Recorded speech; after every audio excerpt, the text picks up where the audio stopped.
Assalomu alaykum do'stlar, sog' salomatmisizlar, charchamayapsizlarmi? Yana bugun men sizlar bilan. Bugungi darsimiz umumiy takrorlash hisoblanadi. Keyingi dars xudo xohlasa joy mavzusiga to'xtalamiz. Shundan oldin umumiy takrorlash darsini qilishga qaror qildim. Umumiy shu paytgacha o'tgan mavzularimizdan 10 ta masala ishlab beraman. Diqqat bilan e'tibor qaratasizlar degan umiddaman. Xo'p, bugungi darsimiz 8-dars, ya'ni umumiy takrorlash. Hurmatli o'quvchilar, ikkinchi xonaga kirib turib, fokusni bir joyga qaratib, video darslikni boshidan oxirigacha ko'rasizlar degan umiddaman. Chunki dars o'zgacha bo'ladi. Sabab nima? Umumiy masala qanday ishlanadi, nimaga e'tibor berish kerak masala ishlashga, hammaga urg'u qaratamiz. Xo'p, deylik, bugun biz masala ishlashimiz kerak ekan. Biz birdan masala shartiga o'tib ketmaymiz-da, o'zi masala qanday ishlanishi kerak, umumiy ishlar to'g'risida ozgina tushuncha berib ketaman sizlarga. Xo'p, umumiy masalalar ishlanishi to'g'risida sal xato ketib qolibdi tushuncha. Nima deyapti?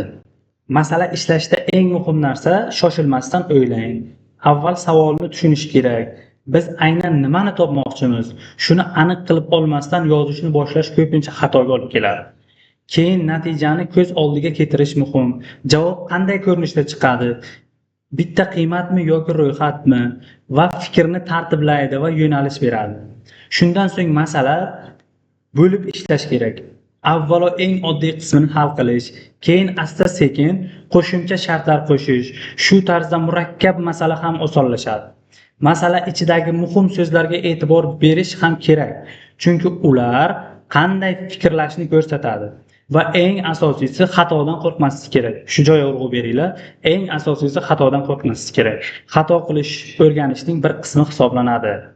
Yaxshi natijaga erishish uchun esa har doim o'zingga savol ber. Har doim o'zingga savol ber deyapmiz. Qarang. Men nima qilyapman va nega? Bu o'zi nima ishlayapman bu masalani? Buni keyin qayerga qo'llasam bo'ladi? Qanday amallar qilsam bo'ladi? Men shunchaki vaqt o'tkazyapmanmi degan savolni sizlar o'zlaringizga berishlaringiz shart. Hurmatli obunachilar. Xo'p, masala mazmuni nimadan iborat ekan? Men uje hozir mana maqsad deb hintam berib ketganman, umumiy nimalardan foydalanishimiz to'g'risida. Sal masala osonroq bo'lish uchun umumiy 10 ta masala mavjud. Eng qimmat filmlarni topishimiz kerak ekan. Asosan film jadvalidan oldim. Film jadvalida replacement cost eng katta bo'lgan 5 ta filmni chiqar. Ya'ni order bilan limit ishlatishimiz kerak. Nima uchun ishlatishimiz kerak? Mana hammasiga berganman. Gruppa ishlatishimiz kerakmi, VR ishlatishimiz kerakmi, reyting qanday bo'lsin? Umumiy hammasi to'g'risida ma'lumot berilgan. Hurmatli obunachilar, diqqat bilan e'tibor qaratinglar. Umumiy masala, buni hali xudo xohlasa GitHubga yuklab qo'yaman. Bemalol ko'rib foydalansangizlar bo'ladi. Davomi 5 dan 8 gacha, yana 4 ta masala. Bular ham xuddi shunday, bularni ham hozir bir boshdan ko'rib chiqamiz. Yana davomi 2 tasi 10 gacha. Xo'p, bu nima? Bu challenge g'oya. Bu masala ishlab bo'lgandan keyin buni o'zlaringiz qilishlaringiz shart. Biz aytganman avvalam, shunchaki biz kod yozmaymiz, kodga e'tibor qaratamiz. Hamma narsaga umumiy e'tibor qaratgan holda sohani o'rganamiz deganman. Xo'p, shularga bitta misol. Men endi umumiy hamma narsa bo'yicha oldim bu yoqqa. Aynan meni o'zimga tegishli ekan degan ma'noda tushunishlaringiz uchun ayrim joylari o'shanday ma'noda yozilgan. U to'g'risida noto'g'ri ma'lumotga ega bo'lib qolmanglar. Xo'p, test yechim challenge, ya'ni nima deyamiz? Birinchi challenge g'oyalari masala yechishdan keyin darsni muhokama, o'zgartirish va kichik challenge bilan davom ettiring deyapti. Chunki bu sizga aytilyapti. Ya'ni masala yechishdan keyin darsni muhokama. Ya'ni siz masala yechib bo'ldingizmi? Shu 10 ta masalani yechdingizmi? Endi o'sha masala to'g'risida yana ishlashingiz kerak. O'zgartirish va kichik challenge bilan davom ettiring deyapti. O'zingizga misol maqsad qiling. Mana shu masalani yana qanday ishlasam bo'ladi, yana nimalar qilsam bo'ladi degan ma'noda. Misol 10 ta masala echdingizmi? Yana shu 10 ta masala ichidan 10 ta masala paydo qiling o'zingizga. Test challenge yechish. Men umumiy sizlar urg'u qaratib ketyapman. Shu rasmdan foydalanib turib, videoni pauza qilib, bitta screenshot qilib turib, umumiy foydalansangiz ham bo'ladi. GitHub'imga kirib turib, bemalol o'zlaringiz download qilib olsangiz ham bo'ladi. Hech qanday muammo emas. Misol deyapti. Kim ikki xil usulda yecha oladi? Ya'ni kim? Siz o'zingizga savol bering. Mana shu narsani qildim. Men ikki xil usulga yetishim mumkin-ki degan savolni o'zingizga qo'ying. Chunki men kim deyapman? Sizlar yaxshi urg'u qaratish uchun, yaxshi ko'nikma paydo bo'lishi uchun shu tomonlama yozib ketdim. Kim eng qisqa yo'l bilan yechadi? Kim? Siz ham yechishingiz mumkin-ku. U hamma yecha oladi bu narsani. Prosta fikrlasa bo'ldi. Bitta o'zgartirish challenge, ya'ni shartni biroz o'zgartirsak, natija qanday o'zgaradi? Misol uchun deylik, masalan limitdan foydalanganmiz, boshqa narsadan foydalanganmiz, savol masalan limit bilan offsetni birga ishlatganmiz, to'g'rimi?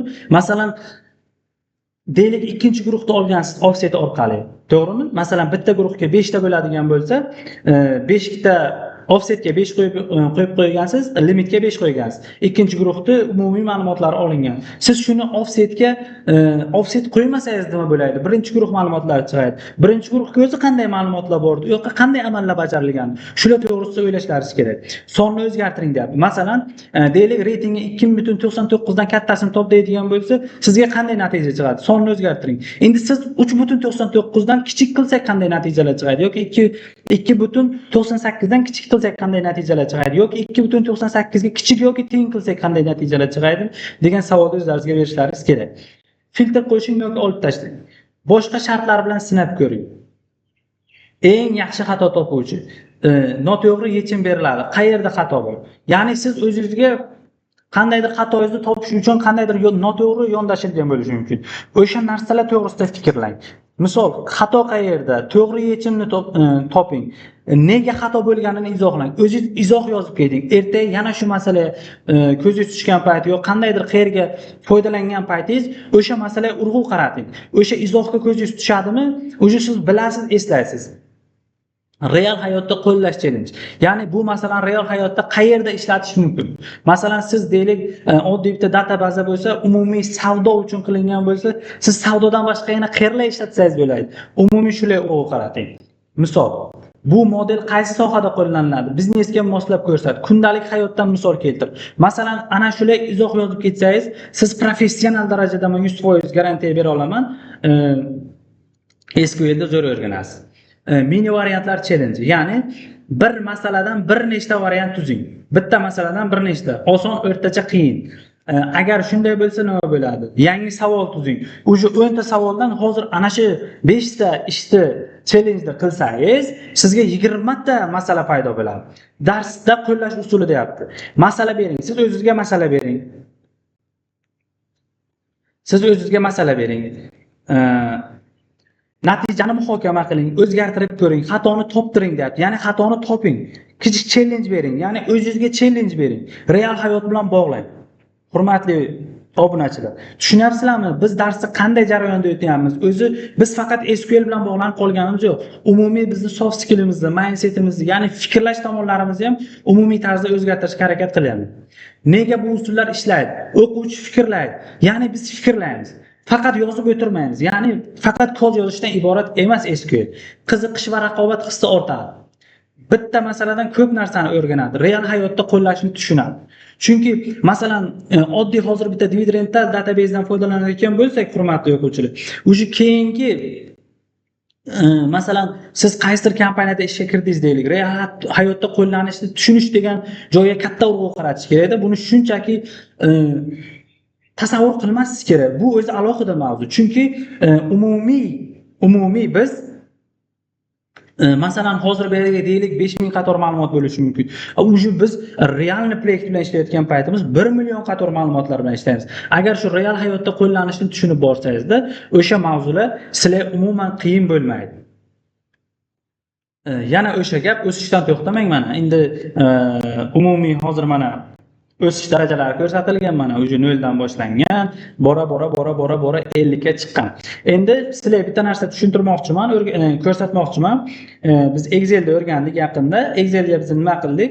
Umumiy dashbordlar, umumiy ma'lumotlar qildik. Kecha bitta o'zim dashbord qildim. Da bu dashbordim mani 4,5 soat vaqtimni oldi.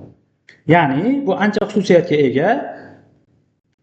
Mana mani dashbordim. Bu sal endi dizayni o'xshamagan bo'lishi mumkin, lekin ancha vaqtim ketdi bu narsaga. Bu nima qiladi? Mana bizda o'zi qarang, 81 qator menga umumiy ma'lumot bor, 82 qator ma'lumot bor. O'sha ma'lumotlardan foydalanib turib mana shu narsani chiqarganman. Analitikani o'zi asosi shu. Mana shunday narsalarni biz SQL ga qilamiz. Prosta bu misol uchun bu Excel ga qilingan, buni professional darajada qilishda usuli, buni xudo xohlasa holi agar darslarimiz qizg'in ketaversa, obunachilar ko'payaversa, men 100% va'da berib ayta olaman. Excel dan qilmasakda, Python dan, Pandas, NumPy umumiy hammasidan qilamiz, Power BI dan ham qilamiz. Power BI da professional darajada qilsa bo'ladi buni. Hozir men nima qilganman? Har bir oylik bo'yicha sotuvlar mani tabelimda, umumiy databazimda regionda, ya'ni 4 ta filialim bor. Har bir filial bo'yicha natijalar va keyin 5-6 ta umumiy mahsulotlar bor sotiladigan. O'sha har bir mahsulot bir oyga qancha sotilgan, qaysi filialga qancha sotilgan, ana shu to'g'risida analiz qilganman. Data analitik vazifasi qisman shundan iborat. Bemalol ko'rib tushunsangiz bo'ladi. Mana o'zim menda mana 82 qator o'zi ma'lumot bor. Mana shu 82 qator ma'lumotdan foydalanib turib, bu menda hozir 4 oylik ma'lumot. 4 oylik ma'lumotdan foydalanib turib, umumiy urg'u qaratganman. Endi yana bitta narsa bor. Masalan, 82 qator ma'lumot, to'g'rimi? Bizda misol uchun 82 deydigan bo'lsak, 82 hokazo.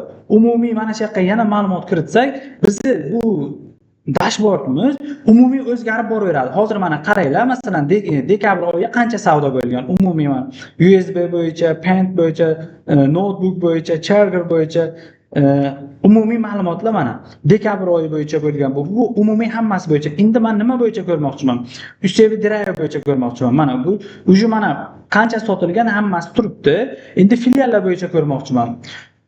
Umumiy, masalan, endi mana shu mahsulot noyabr oyida qancha sotilgan? Mana uje o'zgaryapti, ko'ryapsizlar mana.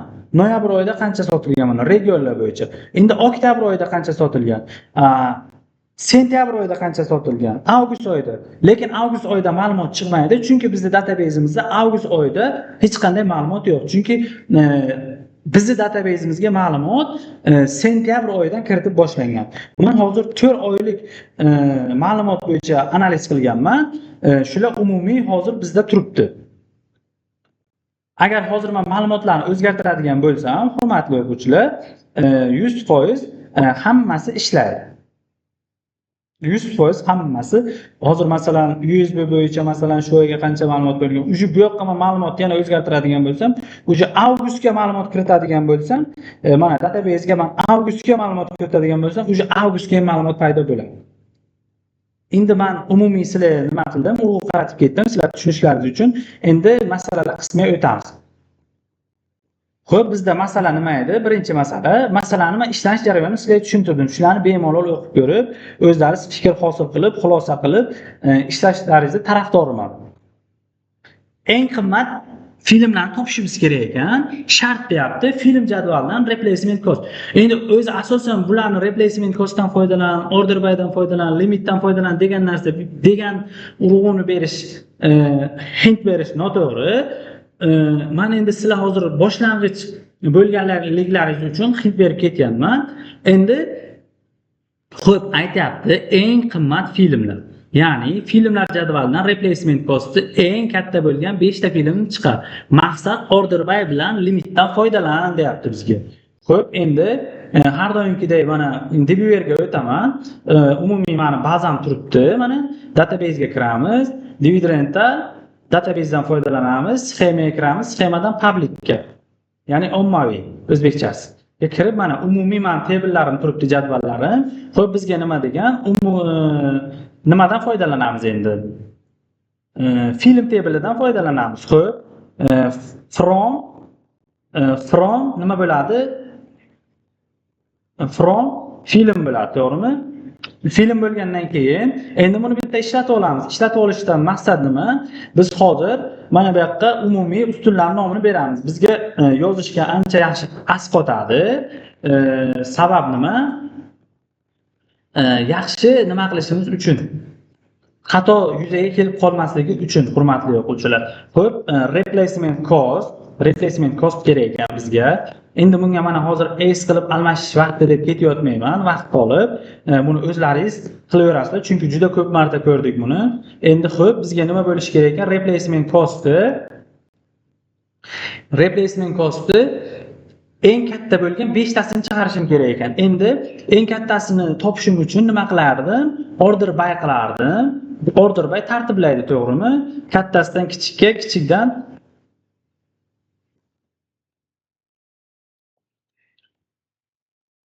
order by nima qilamiz? Order by ga yozamiz replacement cost nima bo'lsin? Bizga eng kattasi deyapti. Eng kattasini nima topib berardi? Tartiblab berardi. Des funksiyasi tartiblab berardi, to'g'rimi? Hurmatli o'quvchilar, xo'p, des. Endi nima bo'lsin degan? Eng qimmat 5 tasini olishimiz kerak ekan. Eng qimmat 5 tasini bizga nima topib berardi?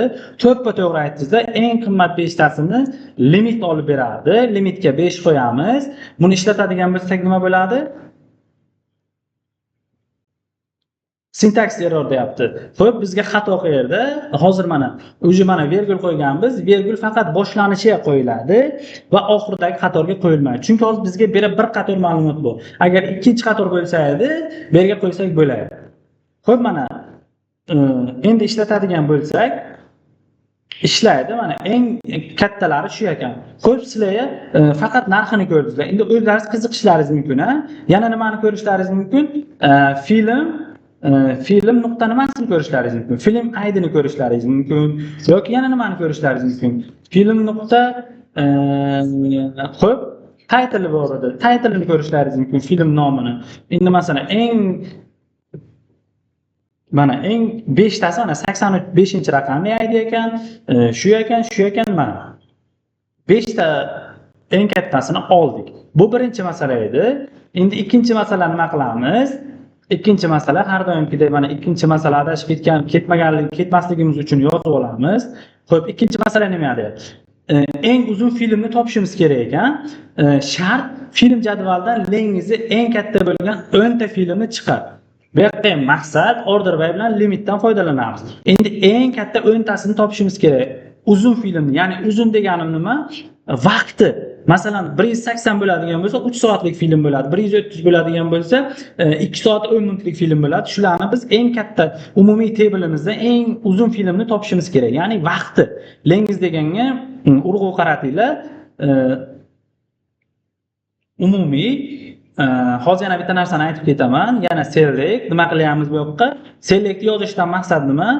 Ma'lumotni chaqiryapmiz. Table'ni chaqiryapmiz, xo'p, yulduz chaqiryapmiz, from qilyapmiz. From nima qilaydi? Qaysi table'dan olay deb bizga aytayapti. Qaysi table'dan olay deyapti. Mana qarang, o'sha strelka o'chib yonib o'tib turibdi, to'g'rimi? Endi buni nima qilamiz? Bu hozir bizni berayotgan komandamizni kutyapti, hurmatli o'quvchilar. Xo'p, bizga nima kerak? Film table kerak, to'g'rimi? Buni ishlatib olamiz. Mana film o'zi kerak ekan. Endi eng uzun 5 ta filmni, daqiqasi uzunni. Xo'p, bizga nimalarni olsak bo'ladi? Film ID'sini olamiz. Nima ID olamiz? Chunki ID'sini bilishimiz kerak. Title'ni nima sababdan olyapmiz? Lekin bizga masalaga title ol demagan-ku. Chunki hozir faqat filmning uzunligini masalaga chiqarib ko'rsatsam, u qaysi film edi degan savol sizlarga paydo bo'lishi mumkin. Shu savol paydo bo'lmasligi uchun hozir title name oldim. Endi lengizi nima bo'lsin? Lengizini olishimiz kerak ekan. Lengizi ya'ni eng uzun o'ntasini olishimiz kerak. Order by nima bo'lsin? Hurmatli o'quvchilar, lengiz bo'yicha tartiblasin. Eng uzuni qaysi olardi? Bizga kattasidan kichigiga qarab tartiblardi. To'ppa-to'g'ri aytdingizlar. Des funksiyasi tartiblardi.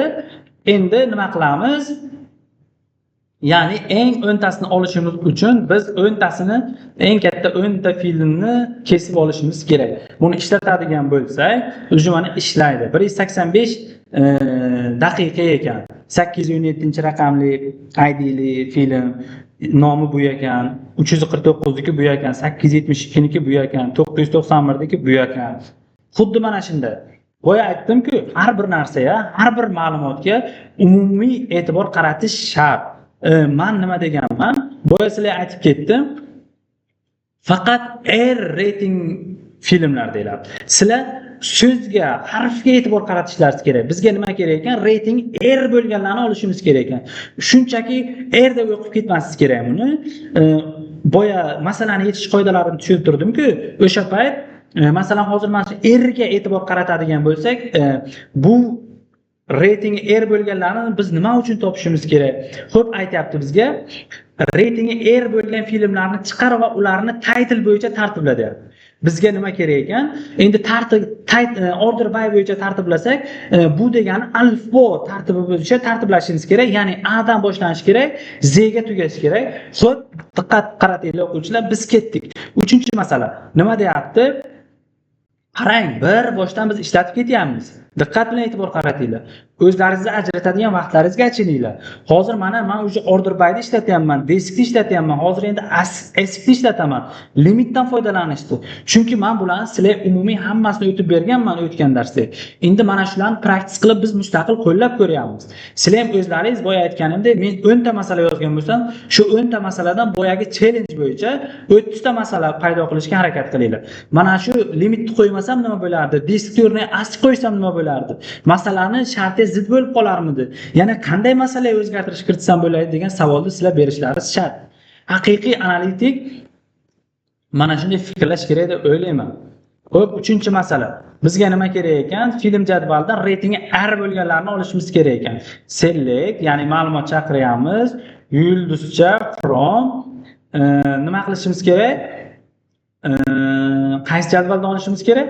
Bizga komandani ber deyapti. Qara, komandani ber. From men qaysi tabledan senga ma'lumotni keltirib beray. Dasturchi qara, diqqat qara deb mana bu hozir qimillab turibdi, ko'ryapsizlarmi?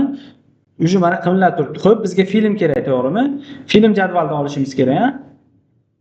Mana film jadvalidan oladigan bo'lsak ma'lumotlarimizni, xo'p, nima bo'ladi? Bizga title bo'yicha deyapti, to'g'rimi? Bizga nima kerak? Filmni title kerak. Filmni title kerak. Endi ratingi kerak. Filmni ratingi kerak, to'g'rimi? Ratingi. Endi nima bo'lsin degan? Faqat ratingi R bo'lganlar. Buni nima orqali tekshiramiz? Shart berish operatori bizda nima edi? Funksiyasi to'ppa-to'g'ri aytdingizlar, where bo'ladi. Where funksiyasidan foydalanamiz. Where teng bo'lsin nimaga? R ga teng bo'lsin. R ga teng bo'lsin. Xo'p, endi nima qilamiz? Nima uchun men fromdan keyin where yozyapman? Nima sababdan yozyapman? Bularga men alohida e'tibor qaratib ketganman, hurmatli o'quvchilar. Agar bu joyni tushunmay qolayotgan bo'lsangiz, nima uchun fromdan keyin kod yozilayotgan, where yozilayotgan, nima uchun wheredan keyin order by'dan keyin limit yozilayotganini tushunmayotgan bo'lsangiz, avvalgi video darslarimni yana qaytarib chiqishlaringiz tarafdoriman. Chunki sizlarning yodlaringizda qolib ketishi uchun from bilan where'da muhabbati bir-biriga juda kuchli, ular ajralmas, doim birga yoziladi degan ma'noda aytib ketganman. Xo'p, endi bizga order by bo'lsin, nima bo'yicha bo'lsin? Order by rating bo'yicha, title bo'yicha bo'lsin, title bo'yicha ASCII bo'lsin, ya'ni alifbo tartibi bo'yicha A dan Z ga qarab tartiblasin. Syntax error deyapti. Sabab nima? Sabab nima hozir bu yoqda men qanday xato yo'l qo'ydim? To'ppa-to'g'ri aytdingizlar, chunki men kolumni nomini yozmadim. Rating bo'yicha teng bo'lsin R ga.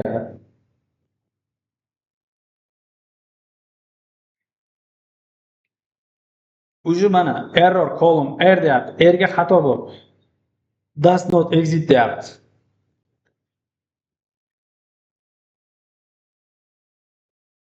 Bu string necha bo'lish kerak ekan? Mana bizga ratingi R bo'lganlarni mana A dan boshlandi. Mana qaranglar, A dan boshlandi. A dan boshlandi, mana Z ga tugadi. Alifbo tartibi bo'yicha A, B, C, D deb ketdi, mana ko'ryapsizlarmi? Masalan, mana shunday ishlaydi. Mana bunday qilib, sizlar ham tartib bilan kod yozishga diqqat bilan e'tibor qaratinglar. Biz avval aytganimdek, suratiga emas, ruhiga e'tibor bergan holda masala ishlaymiz, SQL o'rganamiz, umumiy Postgres SQL'da o'rganamiz deb birinchi darsimda aytgandim.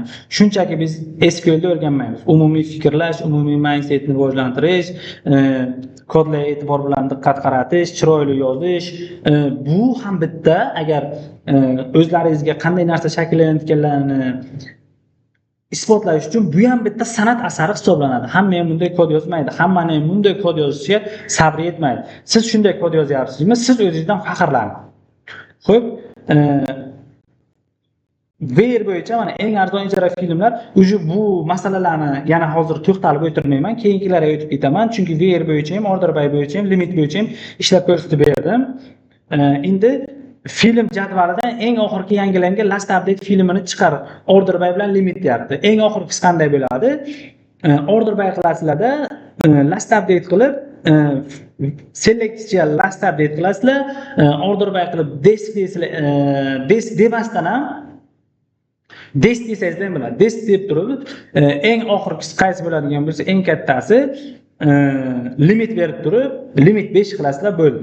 Endi mana bunga e'tibor qaratamiz. Hozir men o'sha hamma masalani ishlab turishga vaqt yo'q, chunki videoni vaqti ko'payib ketib qoladi. Sizlar ko'rishga erinasizlar, oxirigacha bora olmaysizlar. Shuning uchun qisqa volyumda video qilishga harakat qilaman. 10 ta masala bo'lgan bilan hammasini ham ishlab bermayman. O'zlaringiz ham harakat qilishlaringiz kerak. 70% mendan, 70% sizlardan, 30% mendan. Yo'nalish faqat men bera olaman. Sizlar uni qanday praktik qilish sizlarga bog'liq. Xo'p, endi 6-chi masala nima deyapti, hurmatli obunachilar? Har bir rating bo'yicha o'rtacha rental rate, ya'ni umumiy rental rate to'lovlarni o'rtachasini topishimiz kerak va har bir rating uchun o'rtacha rental rate ni hisoblayapti. Qarang. Group by bilan average ishlat deyapti. Average nima edi? Aggregate function. Aggregate functionlar nimalar misol bo'ladi? To'ppa-to'g'ri aytdingizlar, maximum, minimum, average, countlar misol bo'ladi. Xo'p, buni ishladik. Let's go, ketdik. Har bir rating bo'yicha. Xo'p, ketdik. Endi rating jadvaliga boramiz. Bu nechinchi masala bo'ladi? 4-chi masala bo'ladi. Xo'p, 4-chi masala nima? Deyapti. 4-chi masala, xo'p, select deyapmiz. Select yulduzcha from nima bo'ladi? Ratingdan ol deyapti, to'g'rimi? Ratingdan ol deyapti.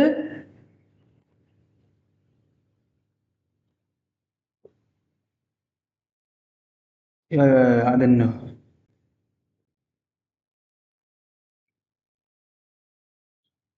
Rating bo'yicha.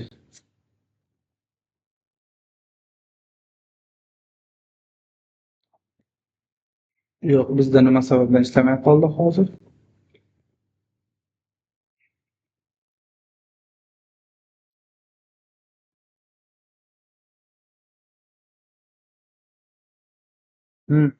Bu rating, ya'ni bizning rental jadvalimizda bo'ladi. Hozir o'zim ham sal chaqashib qoldim.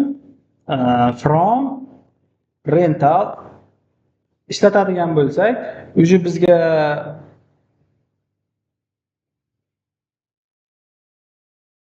yo'q. Rating qaysi jadvalimizda edi?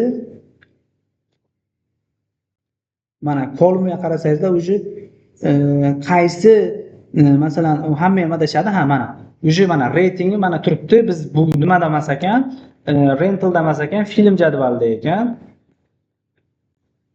O'sha diqqat va masalaga men bosh e'tibor qaratmadim. Rating bo'yicha deyapti. Xo'p, nima qilishimiz kerak rating bo'yicha? Biz mana ratingni chiqarib olamiz birinchi. Ratingni chiqarib olamiz. Hozir chiqarsam ishlaydi, to'g'rimi? Mana ratinglari bu turibdi. Endi nima qilamiz? Rental rate bo'yicha, to'g'rimi? Rental rate bo'yicha. Mana shu hozir bizga ana shu ikkita narsa kerak. Umumiy mana shu rental rate'da o'rtachasini topishimiz kerak. Umumiy har bir rating uchun o'rtacha to'lovini topishimiz kerak. Ya'ni bu narxi, masalan, erga qaysidir film 4.4 bo'lishi mumkin. Qaysiyadir $3 bo'lishi mumkin. Ana shularni o'rtacha tushumni biz hisoblashimiz kerak. Xo'p, endi biz nima qilamiz? Mana rating o'zini chiqardik. Endi average ga nimani berishimiz kerak? To'ppa-to'g'ri aytdingizlar. Average ga rental rate deb beramiz. rental rate beramiz. Kechagi darsda aytganimdek, bu nima bo'lishi kerak? Hurmatli o'quvchilar, bitta narsaga e'tibor qaratinglar. Yo biz selekticha beradigan narsamiz kolumnimiz yo agregat functionnicha bo'lishi kerak grup payda ishlatayotganimizda yoki grup payda bo'lishi kerak. Endi bizga hozir mana average rental rate turibdimi? Bizda suvovodnisi nima? Rating turibdi. Endi biz nima qilamiz? O'z-o'zidan bizga oydinlashdi masalani yechishimiz. Grup pay deymiz, nimani beramiz? f.rating. f.rating deymiz. O'sha mana rating bo'yicha mana umumiy basini oldi, narxini oldi. Endi mana bu average left berib turib, bunga o'zi to'xtalmayman. Left berib turib, masalan, sizlarga mana shu 2.2 dan keyin nechta butun son kerak? Ana shu sonlargacha kamaytirib olsangizda bo'ladi. Uni bemalol o'tgan darslarimga ham o'tib berganman. O'shalarni ko'rib tushunishlaringizni tarafdoriman. Xo'p, bizga nima deyapti? Rental rate bo'yicha hisobla dedi. Mana hisobladi. Endi har bir rating bo'yicha maksimal length, ya'ni eng uzun filmni topishimiz kerak ekan. Har bir rating bo'yicha eng uzunlarini topishimiz kerak ekan. Xo'p, 5-masala nima ekan? 5-masala nima deyapti? Select deyapti. Yulduzcha from film jadvalidan ma'lumotni oldik ekan. Nima qildik ekan endi? Bizga rating bo'yicha ma'lumot kerak. Nima qilsin? Har bir rating bo'yicha eng uzun filmlarni topsin. Eng kattasini nima topardi? To'ppa-to'g'ri max topadi. Maxga nima beramiz? Length beramiz. Xo'p,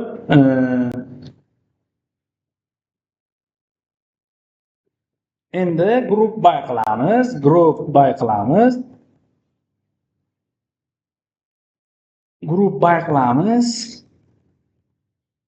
Rating, ya'ni guruhlab berish kerak bizga. Mana 184 ekan buniki, qolganlarniki 185 ekan. Endi nima qilishimiz mumkin? Kattasidan tartibla desak nima bo'ladi? Order by bo'ladi. f.rating bo'ladi. Mana o'zi bizga masalaga bunda shart kattasidan tartibla kichkinasidan top degan narsa yo'q, lekin men o'zimdan kelib chiqib sizlar o'rgatish uchun o'zi men kattasidan chiqarib berib ko'rsatishda mana grup baydan keyin order by ishlatishni ko'rsatib beryapman. Mana 184 eng boshi edi, kichkinasidan boshlangandi, endi eng kattasidan boshladi. G nima uchun chiqdi desangizlar, chunki alifbo bo'yicha G P dan oldinga turadi. Xo'p, bizda 6-masala nima ekan? Endi 6-masala nima ekan? Buni topdik.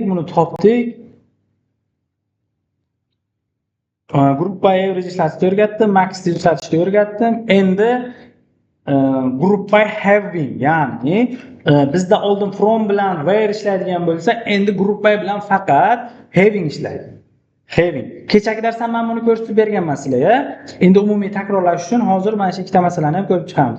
Har bir rating bo'yicha o'rtacha length faqat 100 dan katta bo'lsa deyapti.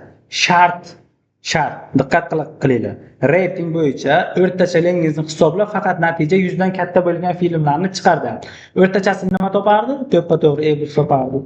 Select deymiz, yulduzcha from film jadvalidan olsin. Xo'p, film jadvalidan olsin. Nima bo'lsin endi? Film jadvalidan nimalarni olsin? Ratingni olsin. Xo'p, endi nima qilsin? O'rtacha uzunlikdagi filmni topishimiz. O'rtacha lengthni hisoblayapti. Umumiy filmlarni, masalan, qaysidir 180 daqiqa, qaysidir 50 daqiqa, qaysidir 60 daqiqa va hokazo. Shularni umumiy bitta tabelga, film tabeli 100 ta film bo'ladigan bo'lsa, yo 5 ta rating bo'yicha filmlar bo'ladigan bo'lsa, har bir filmga deylik ratingga 20 tadan film bo'ladigan bo'lsa, ana shu 20 ta filmni o'rtacha daqiqasini chiqarib beramiz. Average deymiz. Average nima bo'lsin? Length bo'yicha bo'lsin. Xo'p. Endi nima bo'ladi? Group by bo'ladi. Group by nima bo'lsin? Rating bo'yicha bo'lsin. Rating bo'yicha bo'lsin. Hozir men mana ishlatadigan bo'lsam, mana uje hammasi 100 dan katta ekan. Bizga endi 100 dan kattalarini chiqarishimiz kerak ekan. Endi kelinglar, shuni 100 dan emas, 115 dan kattasini chiqarib ko'raylik. Qani nechta chiqadi? Hozir ishlatish kerak men ko'rishim bo'yicha. Endi having deymiz. Having doim group bydan keyin ishlatiladi. Xo'p, having bo'lsin, nima bo'lsin having? F nuqta yo'q. Mana average bo'yicha average olamiz. Sabab nima uchun misol hozir bir s qo'yib mana bu yerga having ga bermayotgandik, bermayapmiz, lekin bu yerga ishlaydi. Buni sababini men kechagi darsga tushuntirganman. Sabab nima? O birinchi group by hammasini guruhlaydi, keyin ratingga o'tadi. Lekin nima bo'ladi? Agar biz where ishlatadigan bo'lsak, where ga unday bo'lmaydi. Where true false tekshirib chiqadi. Misol uchun birinchi where ishlaydi, 1000 qator bo'lsa 1000 qatorni tekshirib chiqadi, million qator bo'lsa million qator tekshirib chiqib true'ni true'ga, false qoladi. Chunki o'sha uchun ham birinchi s qo'yganimiz ishlaydi, lekin bunga ishlamaydi. Bunga buni qo'yamiz, katta bo'lsin, nechidan? 113 dan deylik. Mana 3 ta chiqdi. Endi nima qilamiz? Bizga kattasidan boshlab chiqarib ber deymiz. Kattasidan boshlab chiqar deymiz. Yoki eng katta bitta filmni ol desa nima deysiz? Sizga savol mana. Eng katta bitta filmni ol deydigan bo'lsa nima qilasiz? Rating deysiz. Mana uji 120 ekan, eng kattasi. Eng katta bittasini olish uchun nima qilamiz? Limit 1 qilib berib qo'yamiz. Bo'ldi, tamom. Mana PG-13 dagi ratingdagi filmlarni o'rtacha uzunligi 120 daqiqadan iborat ekan. Boya ko'rganimiz kabi 180 daqiqaliklari ham bor, 200 daqiqaliklari ham bor, 50 daqiqaliklari ham bor. O'shalarni umumiy hammasini qo'shib turib 20 ta film bo'ladigan bo'lsa, average o'zi nima qiladi? Average ishlash qanday bo'ladi? Jarayon 20 ta film bo'ladigan bo'lsa, 20 ta filmni shunday qo'shadi-da 20 ga bo'ladi. O'shandagina o'rtacha filmni uzunligi, ya'ni daqiqasi kelib chiqadi. Hurmatli o'quvchilar, obunachilar, ming bor uzr. Bizni bugungi darsimiz, takrorlash darsimiz shundan iborat edi.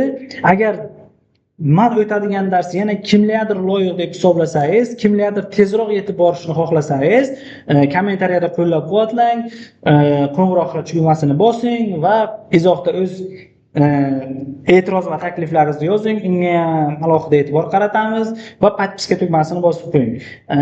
SQL'da o'rganaman degan tanishlaringizga jo'natib qo'yishlaringiz mumkin. Sog' bo'linglar, salomat bo'linglar. Yana o'sha men sizlar bilan Hamroh Safarov bo'ldim. Keyingi darsga joyini ko'rib chiqamiz.